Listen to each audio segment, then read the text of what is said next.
There's a city built nearly 8,000 feet above sea level, with no wheels, no iron tools, no written plans. And less than a century after it was completed, the people who built it vanished. Not conquered, not destroyed. Abandoned. Today, over 1 million people visit it every year, walking through a place history never finished explaining. This is Machu Picchu. And the deeper you look, the less sense it makes. Machu Picchu is located in southern Peru, high in the Andes Mountains above what's known as the Sacred Valley of the Incas.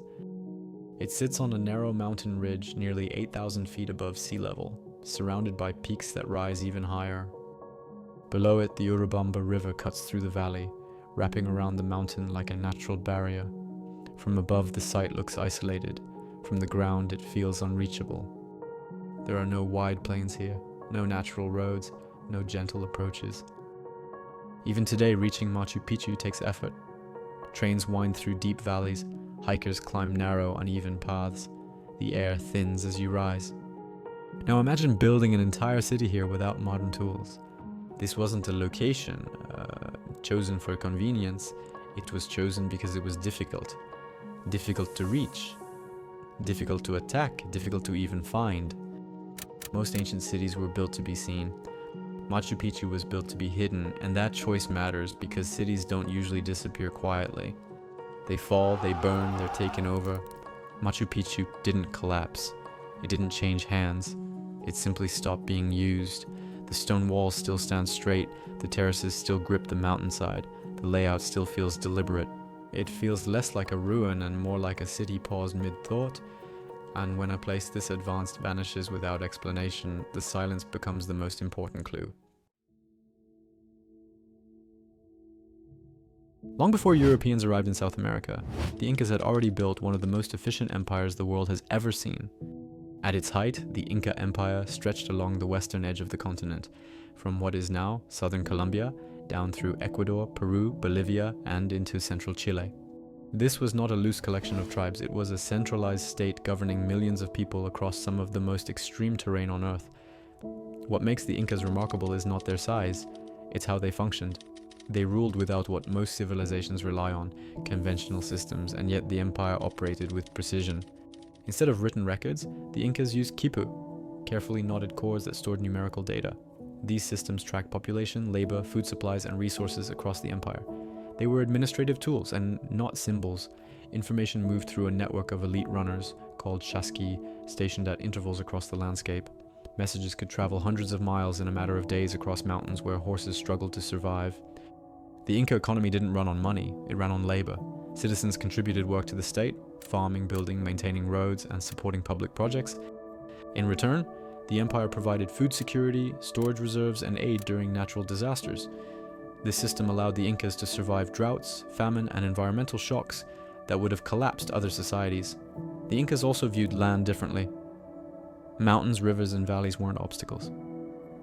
They were living elements that had to be understood and respected. Their society was built around balance between people, nature, and authority. This wasn't a chaotic civilization. It was controlled, organized, intentional, and understanding that is critical. Because when a civilization this structured makes a sudden decision, it's rarely accidental.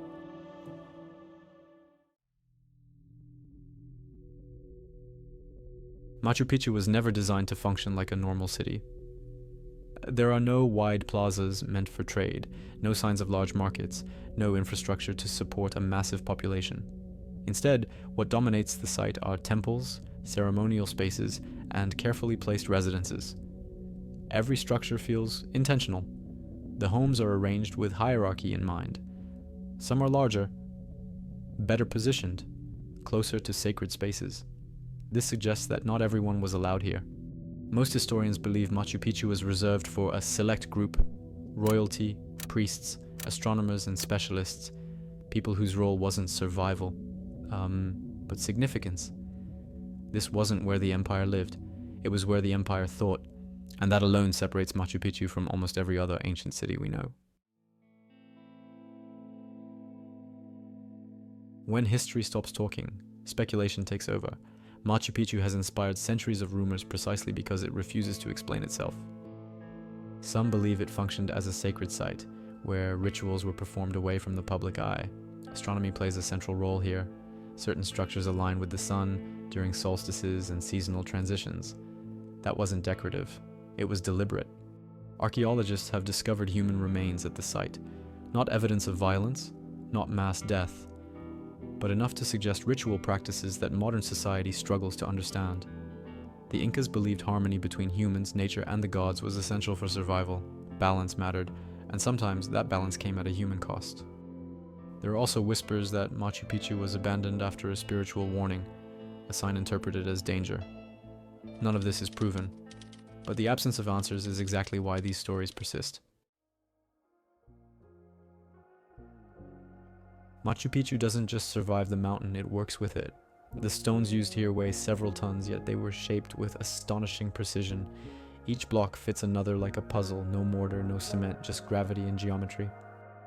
The Incas engineered the city to withstand earthquakes, allowing the stones to move slightly instead of collapsing. Even the terraces serve multiple purposes. They aren't just agricultural. They control erosion, manage water flow, stabilize the mountain itself. This wasn't trial and error, it was deep understanding, which makes the abandonment even harder to explain. This level of planning suggests the Incas expected Machu Picchu to last. They didn't build it as something temporary. And yet, they left. When cities fall, history usually leaves fingerprints behind. Burn marks, broken defenses, mass graves. Machu Picchu has none of that. There is no evidence of a final stand here. No sign that anyone tried to defend it. The city wasn't taken. It was emptied. Around the same time Machu Picchu was abandoned, the Spanish were tearing through the Inca Empire below. Steel weapons, unfamiliar warfare, and foreign diseases collapsed the empire faster than anyone expected. Smallpox alone wiped out entire communities before they ever encountered an invader.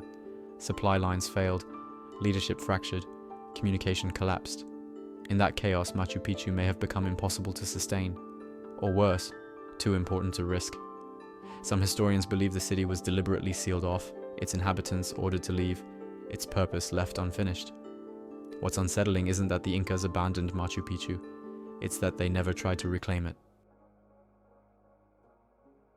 If you enjoy travel stories that go deeper than just the surface, take a second to like the video. It helps more than you think, and if you want more places like this, mysterious, historical, and unforgettable, subscribe. I also put together a 100-page ebook that summarizes 100 incredible locations around the world. You'll find it linked below. Now back to the video.